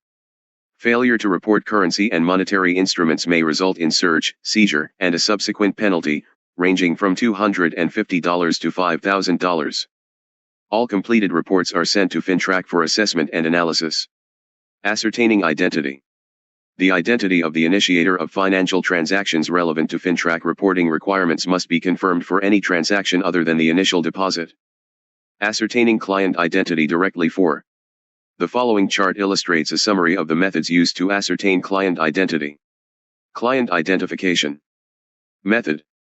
Photo identification. Photo identification issued by government. Documents or information to review. Identification details that must match. Name and photograph. Record-keeping obligations. Client identification information. Type of document. Document number. Issuing jurisdiction and country. Expiry date. Date of verification. Credit file. Canadian credit file in name, ad existence for at least address, and 3 years date of birth. Client identification information. Source of credit file. Reference number. Date of verification. Dual process to original, valid, and current documents or information from independent and reliable sources. Name, address, and date of birth. Client identification information. Name of the 2 different sources used to identify your client. Type of information. Account or reference number. Date of verification. Signature. Note that as of June 2016, A signature can now include a handwritten signature or an electronic signature which is numeric, character-based, or even biometric, so long as it is unique to the client and a record of it can be kept. The definition of signature was amended in the regulations to include an electronic signature as long as it is unique to an individual or entity. Prior to this, a signature was limited to the handwritten form. 36 Chapter 9, Catching the Criminals, the Micro Approach, Canada. This provides flexibility in non-face-to-face situations. For example, online account openings. Photo identification method. The photo identification document must be original, current, and valid. Be issued by a federal, provincial, or territorial government. A foreign photo identification document is acceptable if it is equivalent to a Canadian photo identification document listed in FINTRAC's guidelines. The photo identification document must indicate the individual's name, have a photo of the individual, and have a unique identifier number. If you are using this method, you must record the client's name, type of card used, the issuing jurisdiction and country of the document, the expiry date of the document, the date of which you verified the information, and the card/document's unique identifier number.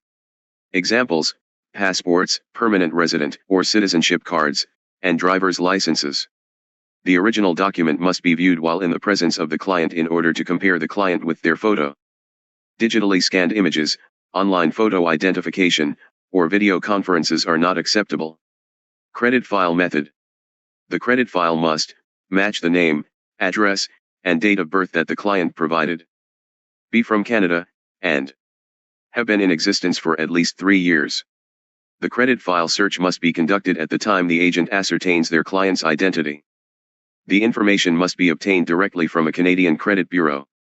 However, it is also acceptable to use an automated system to match the client's information with credit file information, or access an original provided by a third-party vendor authorized by a Canadian credit bureau to provide Canadian credit information. You can identify an individual by referring to a Canadian credit file. However, a credit assessment is not necessary to ascertain client identity. Equifax Canada and TransUnion Canada are Canadian credit bureaus that provide credit file information for identification purposes. If you are using this method, you must record the individual's name, the name of the Canadian credit bureau holding the credit file, the reference number of the credit file, and the date you consulted or searched the credit file. 37 Chapter 9, Catching the Criminals, the Micro Approach, Canada. Dual Process Method. The dual process method involves referring to information from two reliable and independent sources, such as those issues by federal, provincial, territorial, and municipal levels of government, crown corporations, financial entities, or utility providers. If you are referring to a document you are using as part of the dual process method, you must ensure that you see the original paper or electronic document and not a copy. If any information has been redacted, it is not acceptable. Documents or information must be from two of the following categories. Contains the client's name and date of birth. Contains the client's name and address, or contains the client's name and confirms that they have a deposit, credit card, or other loan account with a financial entity. Information cannot come from single source, even if it confirms an account and contains the name, address, and date of birth. Documents must be original, valid, and current. Documents that have been photocopied, faxed, or digitally scanned are not acceptable. The original document is the one your client received or obtained from the issuer through posted mail or electronically. The client can email the agent the original electronic documents they received or downloaded, show the agent the document on their electronic device, print electronic documents that they receive or download from the issuer, or show them in their original format, e.g. .pdf, XPS, etc. The client does not need to be physically present at the time of ascertaining their identity. If the original document referred to has an expiry date, it must be current, and if there is no expiration date, it must be a recent version of the document.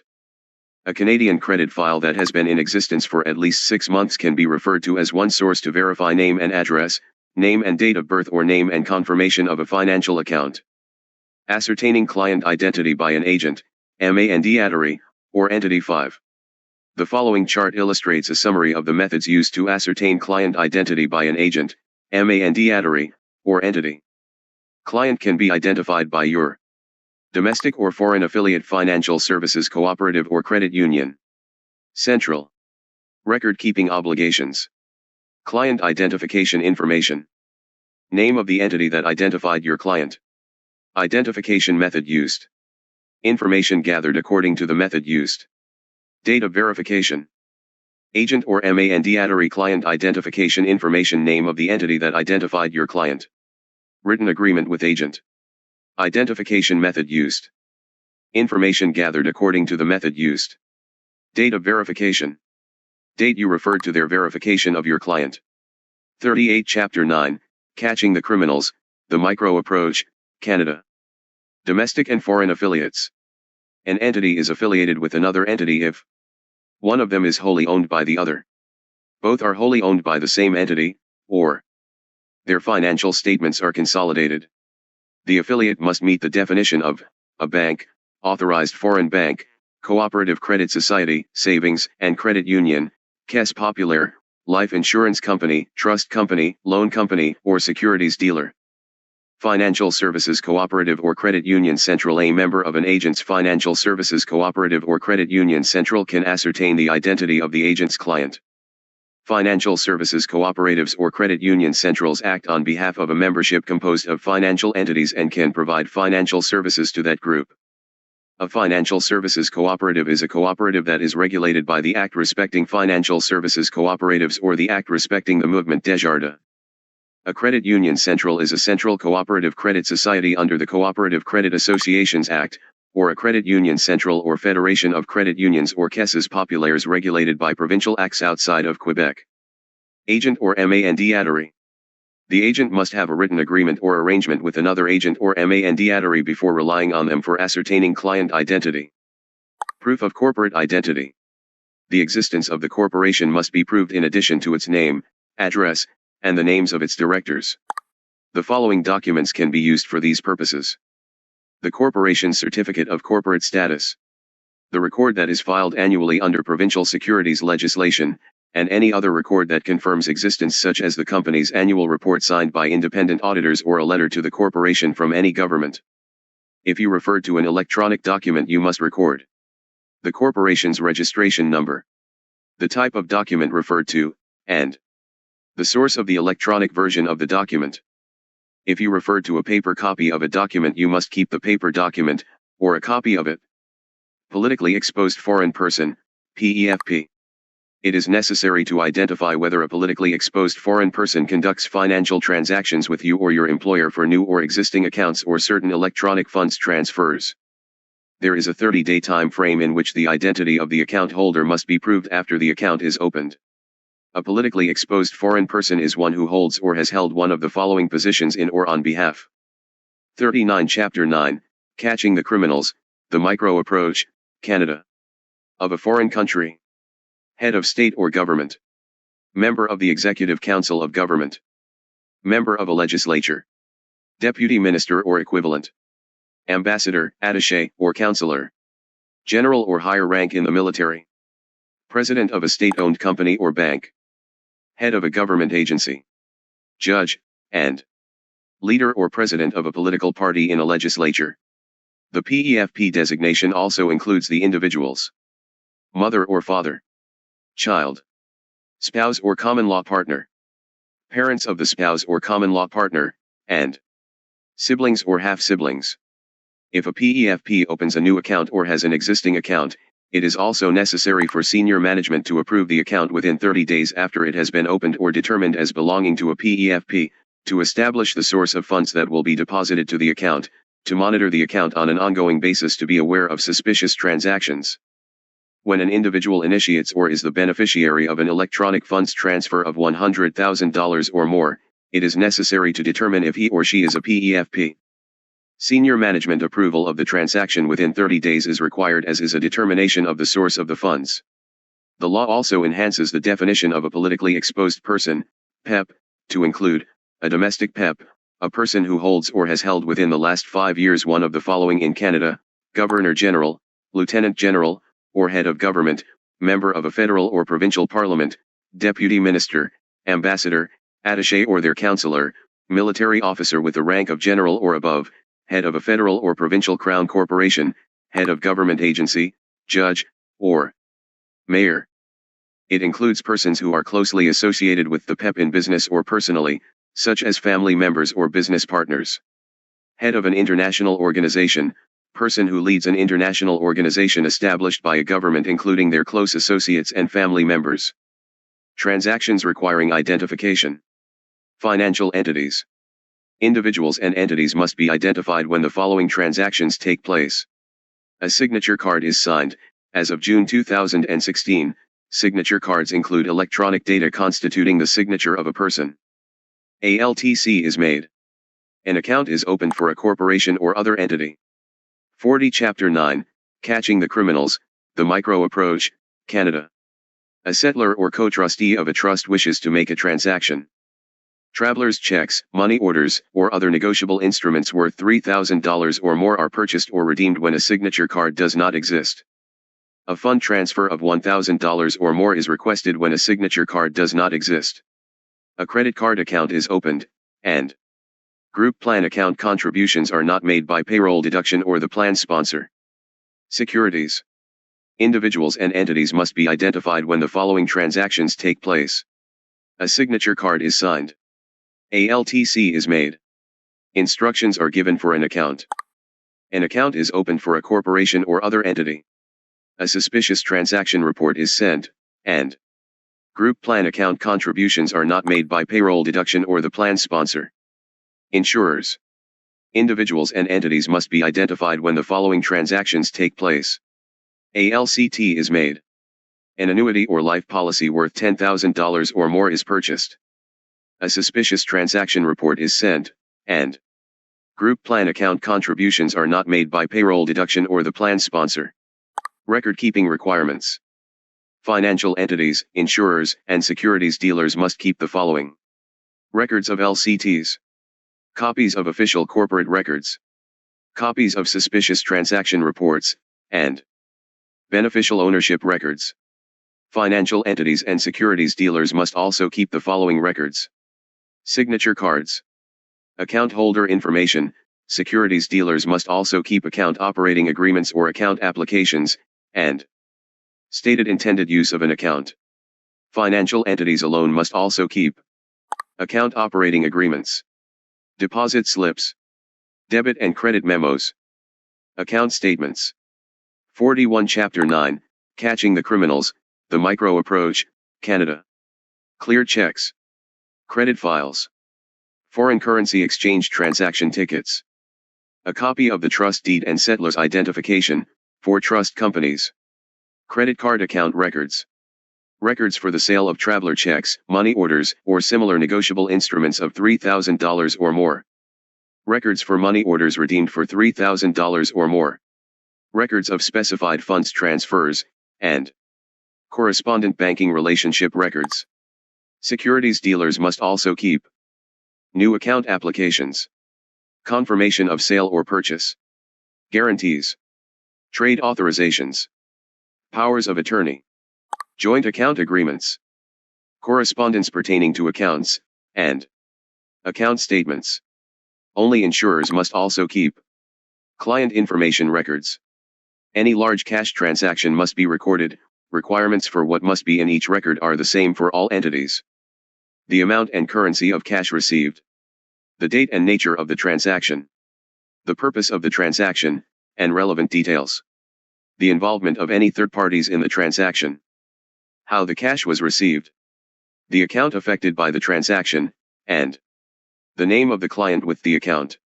Also, all entities share similar obligations in terms of third-party involvement in a transaction.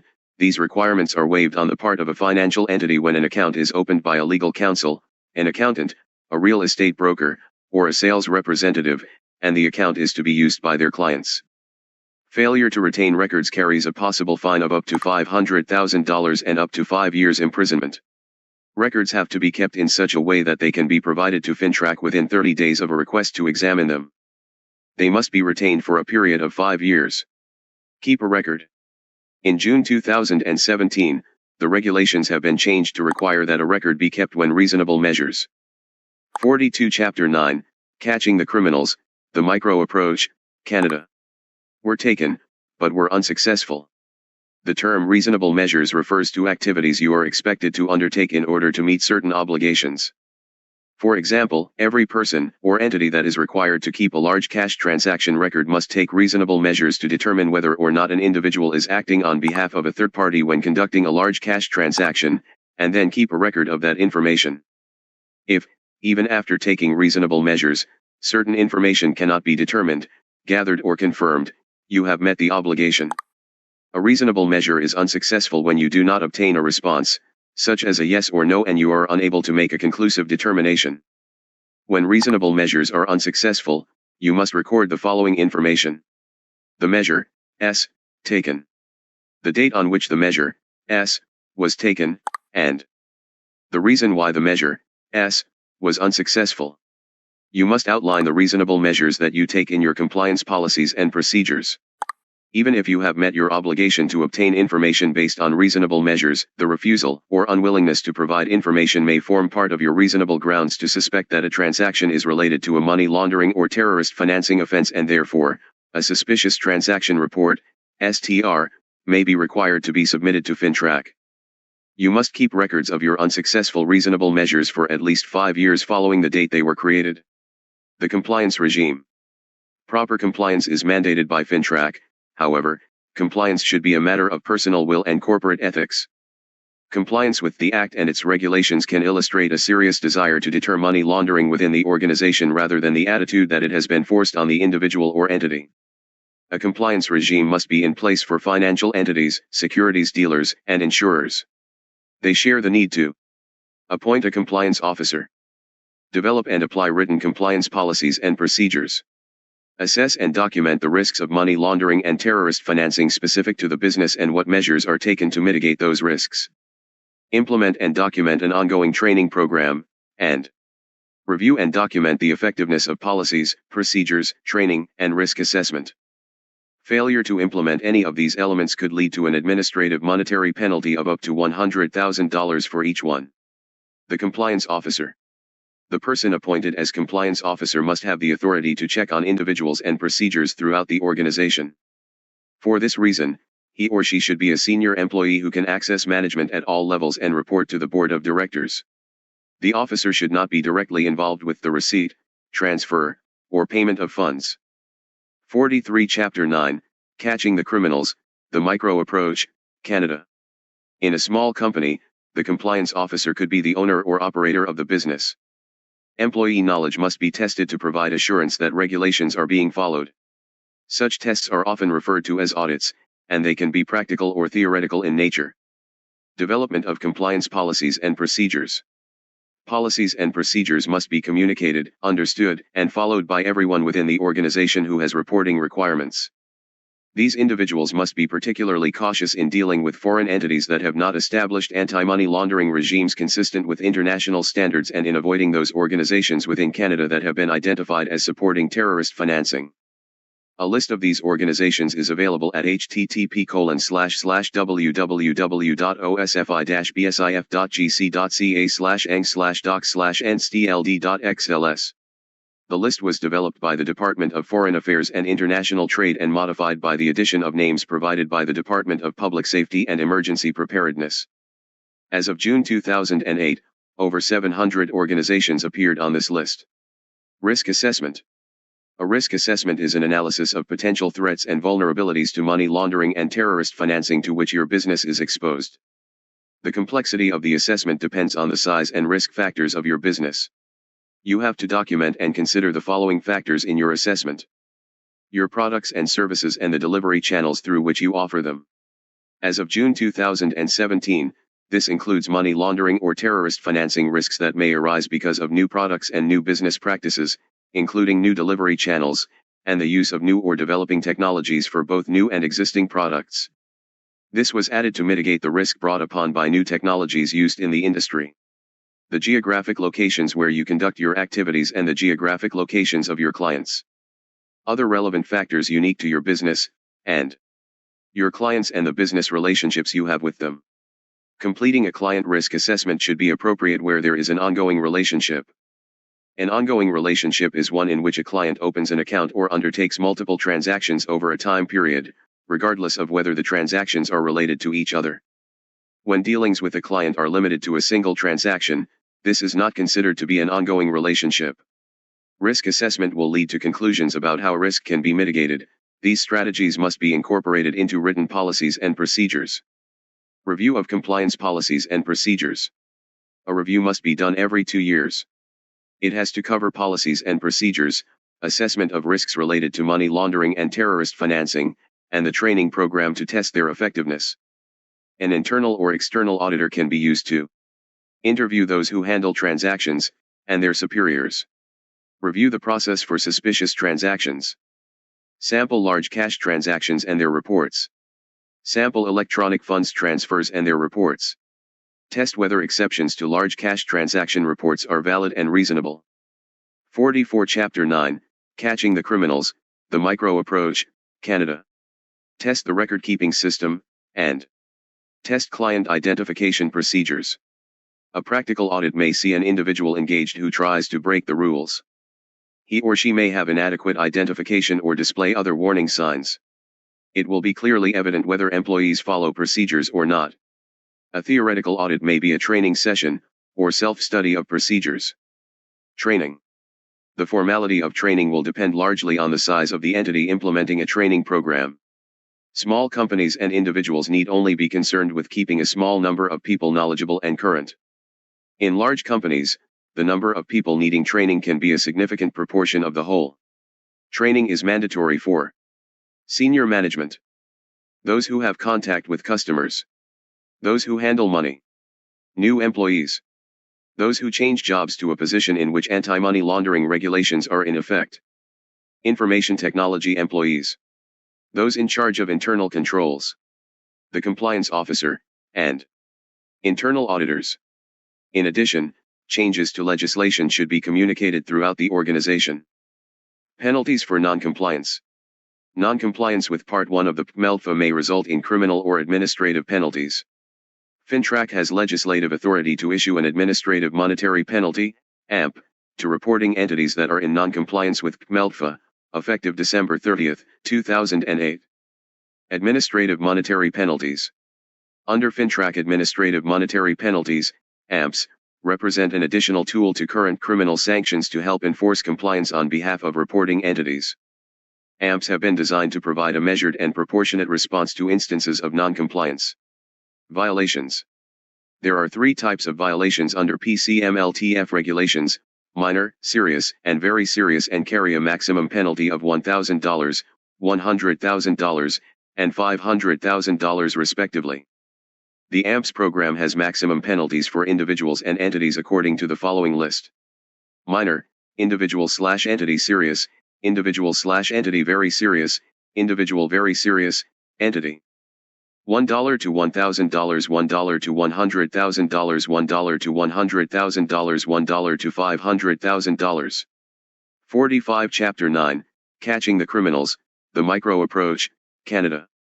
While the above limits apply to each violation, multiple violations can apply and the total penalty amounts can exceed these limits.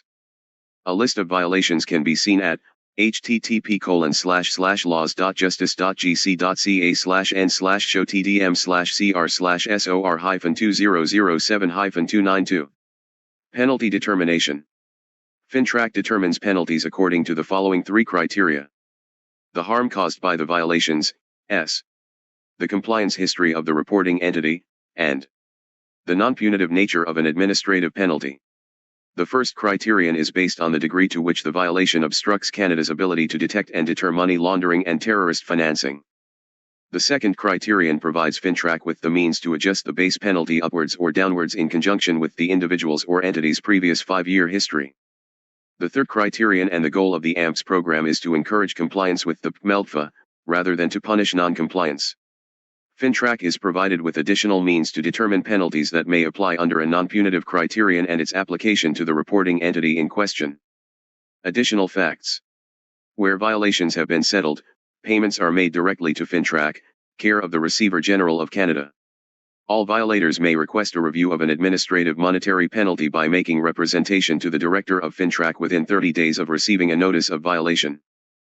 FinTrack will make public on its website a list of the AMPs, and include the nature of the violation, penalty, name of the person or entity that committed the violation, and city where the business is located. This list is found through the public notice link on the FinTrack website. Criminal penalties. FinTrack can disclose cases of non-compliance under PMELFA to law enforcement when there is evidence of extensive non-compliance or no expectation of future compliance. Criminal penalties can include any of the following violations. Violations. Failure to report suspicious transactions, up to $2 million and or 5 years imprisonment. Failure to report a large cash transaction, LCTR, or an electronic fund transfer, EFT up to $500,000 for the first offense and $1 million for each subsequent offense.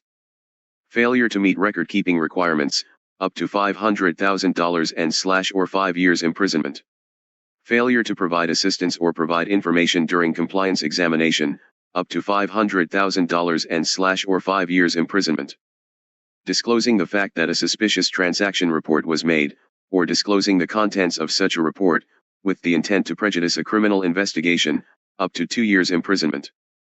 46 Many of the reports required for submission to FinTrack appear to be contrary to the intent of Canada's privacy legislation, the Personal Information Protection and Electronic Documents Act, PIPTA.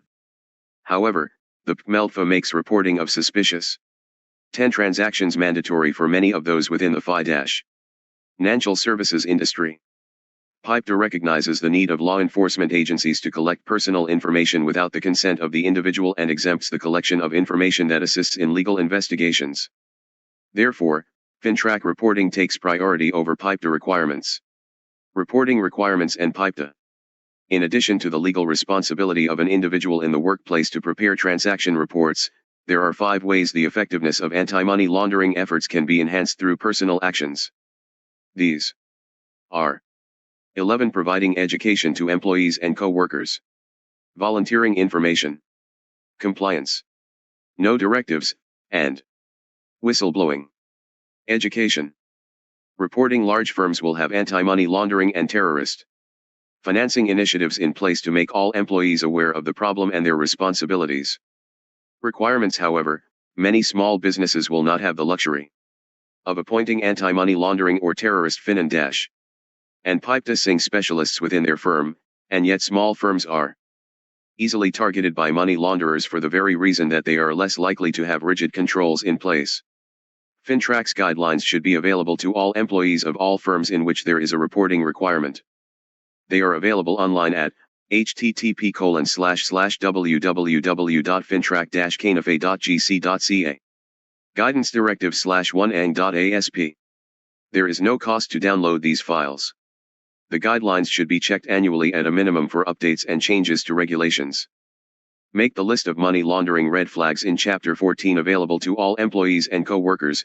Make sure new or part-time employees know the signs, in addition to full-time staff. Frequent reminders of indicators of money laundering will be more effective than infrequent education sessions. Volunteering information. FinTrack accepts voluntary information from the public about suspicions of money laundering and terrorist financing. As much information as possible needs to be provided, including the identities of person, or organization, that are involved. FinTrack will attempt to maintain the privacy of the person providing the information.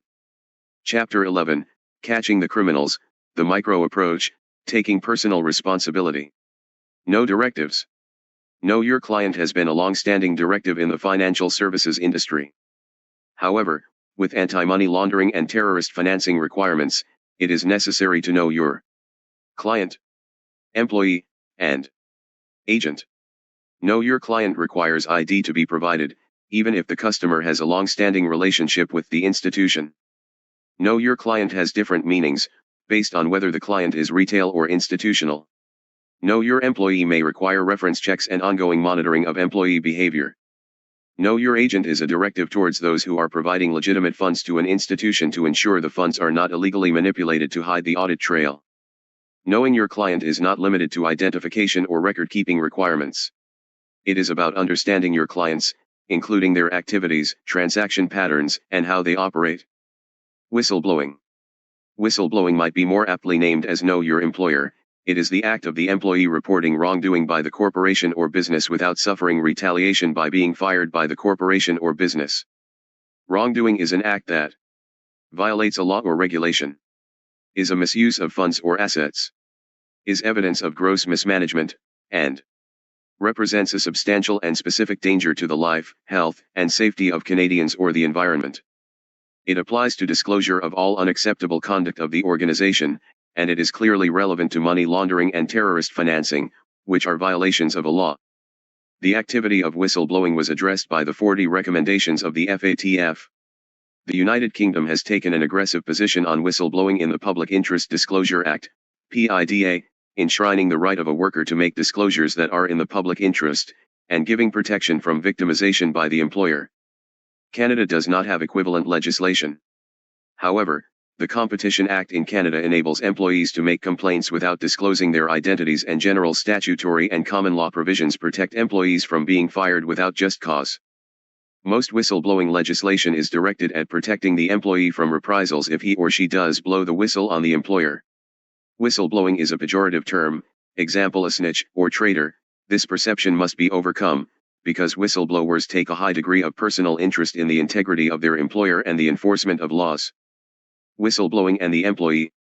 Whistleblowing can occur by the employee disclosing wrongdoings to superiors within the organization, the police or a regulatory body, and 50 Chapter 11, Catching the Criminals, the micro approach, taking personal responsibility.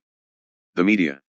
The employee may blow the whistle on superiors within the organization, co-employees, the organization itself, and individuals or entities with which the employer has a close business relationship. An employee who considers whistleblowing must think about the risks and outcomes before acting. Whistleblowing is typically not appreciated. The employee must not expect appreciation or thanks. The employee who chooses to blow the whistle must follow internal processes within the organization to show evidence of wrongdoing and respect individual rights by not making accusations that are trivial or provoking. Whistleblowing and the employer. If accusations have been made internally, it will be in the employer's best interest to address them before the whistleblower becomes frustrated and goes public with complaints. Whistleblowing is a positive action and is evidence of a culture of communication. It should be encouraged, and employees should be educated about their whistleblowing responsibilities. Managers and executives should be trained about how to deal with whistleblowers to ensure people come forward with information. They must make their employees aware of the internal mechanisms that exist for the whistleblower to use. Internal mechanisms should exist to allow employees to disclose wrongdoings, to ensure the disclosures are addressed in an appropriate and timely fashion, and to ensure employees who blow the whistle are protected from reprisals and are treated fairly. Privacy issues are particularly thorny. The privacy of those accused must be respected while investigations are made. When to blow the whistle. Public whistleblowing should occur only after normal channels for information sharing and dispute resolution have been exhausted and no progress has been seen on the issue by relevant officers within the company or organization within a reasonable period of time. Whistleblowing and money laundering. Whistleblowing may be an appropriate remedy for an employee in the financial services industry, or any activity identified as prone to the injection of laundered money, who sees another employee enjoying a lifestyle obviously beyond his or her means, and is aware of client or corporate practices contrary to the proceeds of crime, money laundering, and terrorist financing act. 51. It is easy to become paranoid and begin to suspect that all large cash transactions are evidence of money laundering, or that members of certain ethnic groups are engaged in money laundering. As FinTrack points out in its guidelines, there are many 12 factors that lead to suspicions, not just one. Therefore, for instance, because a person has an offshore bank account is not reason enough to suspect money laundering. However, if that person makes a number of cash deposits just under $10,000 to an account in Canada, deposits are made to the account by a number of third parties, and the offshore account is located in a country known to facilitate money laundering, then it is fair to have suspicions. Good judgment by frontline employees in the financial keeping services industry can go a long way towards supporting suspicions that are well grounded. Paranoia in common sense steps to deter money laundering. Check know the client. Question. The reason why a large amount of cash is used in a situation when it might be expected that other forms of payment are more appropriate. Follow the procedures of your organization in regards to money laundering and terrorist financing. File transaction reports and terrorist property reports when required and suspicious transaction reports when appropriate. Take note when you become aware of a series of flagged financial transactions. Exercise caution in any dealings, example credit cards, checks, or loans, with financial entities in those countries identified by the FATF as non-cooperative. Suspicious behaviors. Client behavior. A client is nervous. A client has accounts with several financial institutions for no apparent reason. A client insists a transaction be done quickly. A client attempts to explain or provide too much information about a transaction. A client makes a single unusual transaction amount. You are aware the client is the subject of a money dash. Chapter 12, Keeping Paranoia in Check. Laundering investigation. A client either admits involvement in criminal activities or seems overly knowledgeable about criminal activities. A client attempts bribery of financial services personnel. A client states that funds are clean or not laundered. A client makes cash transactions in rounded off amounts just under the reporting levels, example $9,400 or $8,900. There are frequent purchases of traveler's checks, foreign currency drafts, or money orders with cash by a client who has no obvious requirement for these near-cash instruments. An account has many small cash deposits and a few large cash withdrawals. Funds are deposited into multiple accounts, consolidated, and transferred abroad, and there are multiple deposits by multiple third parties. Corporate behavior. You are aware that the company or officers or employees of the company are the subject of a money laundering investigation. A company shows activity that is inconsistent for the type of business. A client presents bills for deposits in denominations that are unusual for their type of business, example a video arcade presenting $100s, a jeweler presenting $5s and $10s. A client's financial statements are very different from similar businesses. Large balances, inconsistent with the type of business, accumulate and are subsequently transferred to a foreign account in a non-cooperative country. There are deposits of sequentially numbered monetary instruments. Letters of credit are used to move money between countries when such trade is inconsistent with the business. Transactions are made with offshore banks with names similar to legitimate institutions. Representatives avoid meeting providers of financial services. A client delays presenting corporate documents, and activity in the account exceeds projections at the time of opening. 54. A client showing any of these behaviors may be laundering money. Know your client. Is the client reluctant to provide the usual information? Does the client avoid contact with the branch? Can the client prove his or her identity with photo ID? 13. Have you looked at it carefully? Does the client have a reason to use this branch or office? Did the client arrive via a cold call? Does the client use cash when other means of payment might be expected? Does the client show more interest in redemption features than investment performance? Money is a third party involved. Does the client make a large number of transactions? Laundering. Does the client buy and sell for no discernible reason? Does the client enjoy a lifestyle beyond his or her means? Red flags are outside jurisdictions involved. Is foreign currency being used to buy an investment in